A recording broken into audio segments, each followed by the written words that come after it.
السلام علیکم ورحمۃ اللہ وبرکاتہ۔ حضرت عیسیٰ علیہ السلام کے تذکرے میں سے یہ دوسرا حصہ ہے۔ اس وقت جو ہے میموری فل ہو گئی تھی، تو میں نے پھر یہ اب دوسرا اس کا حصہ ہے، جہاں سے ختم کیا تھا وہاں سے شروع کروں گا۔ حضرت عیسیٰ علیہ السلام نے اپنی ماں کے بارے میں ان کی تقدیس بیان کرتے ہوئے اللہ کے حکم سے کہا کہ قال انی عبد اللہ آتانی الکتاب وجعلنی نبیا وجعلنی مبارکا اینما کنت۔ جو ہے انہوں نے یہ تقدیس جو ہے بیان کر کے اور لوگوں کے جو ہے انگلیاں جو ہے وہ منہ میں ڈال لیں۔ تو یہاں پہ کراچی میں تھا، تو کچھ عیسائی ہمارے بھائی جو ہیں میرے ساتھ کام کرتے تھے، تو ایک کو تکلیف تھی، تو میں اس کو عیادت کرنے گیا۔ تو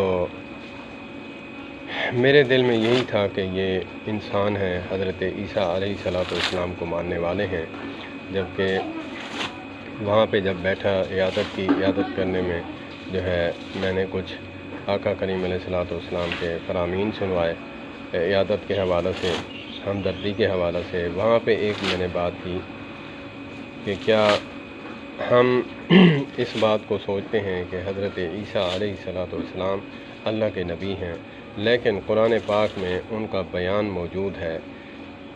ہم تو اس بات کو مانتے ہوئے جو ہے ہم پکے عیسائی ہیں، تو اس بات پہ آپ چونک اٹھے ہوں گے کہ ہم عیسائی کیسے ہوئے۔ ذرا ٹھہریں، فتویٰ لگانے میں ہم دیر نہیں کرتے، لیکن پوری بات جب انسان سن لے تو اس کا مطلب، مفہوم، سیاق و سباق جو ہے سب جو ہے سامنے آ جاتا ہے۔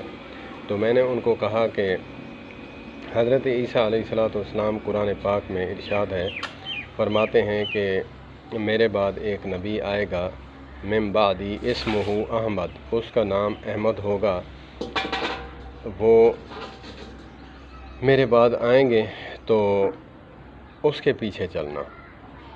تو ہم تو ان کے کہنے پر جو ہے ان کے بعد جو ہے حضرت محمد صلی اللہ علیہ وآلہ وسلم، جو کہ آسمانوں میں نام جو ہے ان کا نام جو ہے رکھا گیا، اللہ تبارک و تعالیٰ نے نام رکھا احمد، اور زمین پر حضرت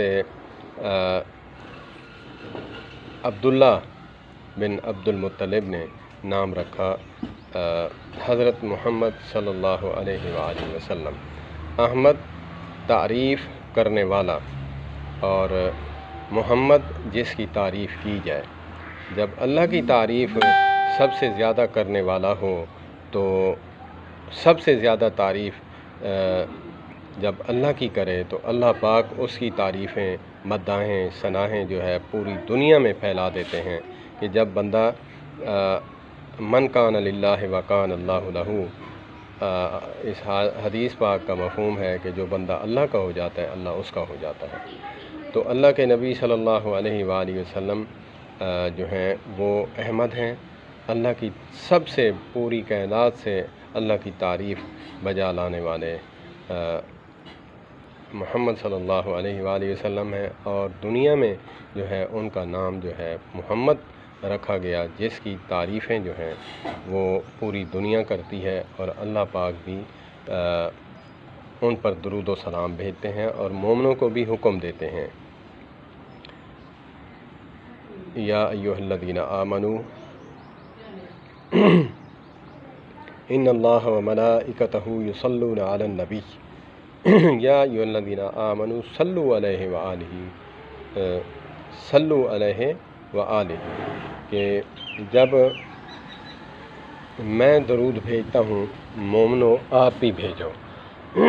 تو ہمیں تو حکم ہے، تو اسی لیے میں نے کہا کہ جب حضرت عیسیٰ علیہ السلام نے ہمیں یہ بات بتلائی ہے، قرآن پاک میں ہے، تو ہم کیوں نہ اس بات کو مانیں کہ جس پہ حضرت عیسیٰ علیہ السلام نے ہمیں جو ہے کہا تھا۔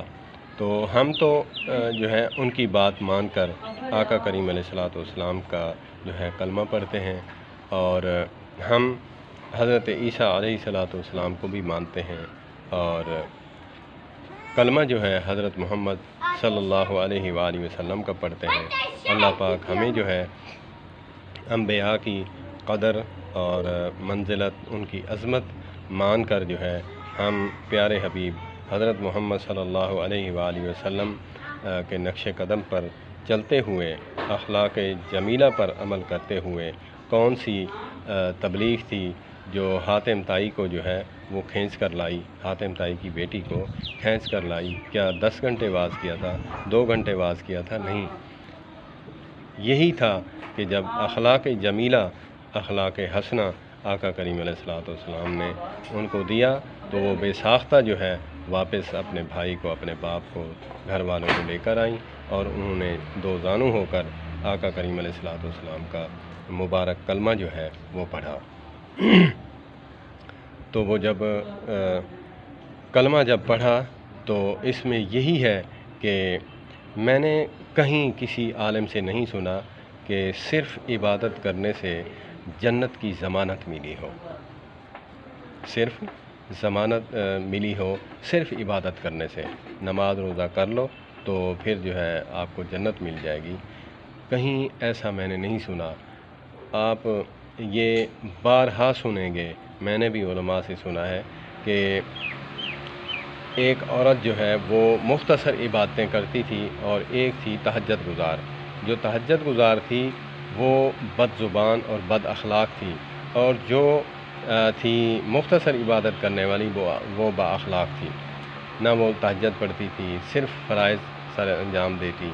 تو آقا کریم علیہ السلام سے پوچھا گیا، عرض کی یا رسول اللہ صلی اللہ علیہ وآلہ وسلم ایسا معاملہ ہے، تو آقا کریم علیہ السلام نے اس کی تہجدیں، ریاضتیں، عبادتیں زیرو کر دیں۔ زیرو کس لیے کی؟ صرف اخلاق نہیں تھا۔ تو اسی طرح جو ہے اخلاق جو ہے وہ عبادت کو رنگ لگاتا ہے، تو اسی لیے اللہ کے نبی صلی اللہ علیہ وآلہ وسلم نے زیرو کر دیا کہ اس کے اخلاق اچھے نہیں۔ اخلاق اچھے کرنے سے جو ہے عبادت رنگ لاتی ہے۔ اسی لیے ہمیں جو ہے ہمارا اسلام جو ہے وہ ایک راستے سے جو ہے کنکر ہٹانے پہ ہمیں ثواب جو ہے عطا فرماتا ہے۔ تو حضرت انسان کو تکلیف پہنچانا یا نعوذ باللہ استغفر اللہ اس کو قتل کرنا، یہ تو دور کی بات ہے۔ تو یہ تو حضرت انسان ہے اور اشرف المخلوقات ہے، اللہ پاک نے بنائی ہے۔ تو جو اسلام راستے سے کانٹا ہٹانے پر ثواب دیتا ہے، تو ہمیں اس بات کی کیسے اجازت دے گا کہ وہ کسی کو تکلیف پہنچائیں؟ تو اللہ پاک ہمیں عمل کی توفیق عطا فرمائے۔ والسلام علیکم ورحمۃ اللہ وبرکاتہ۔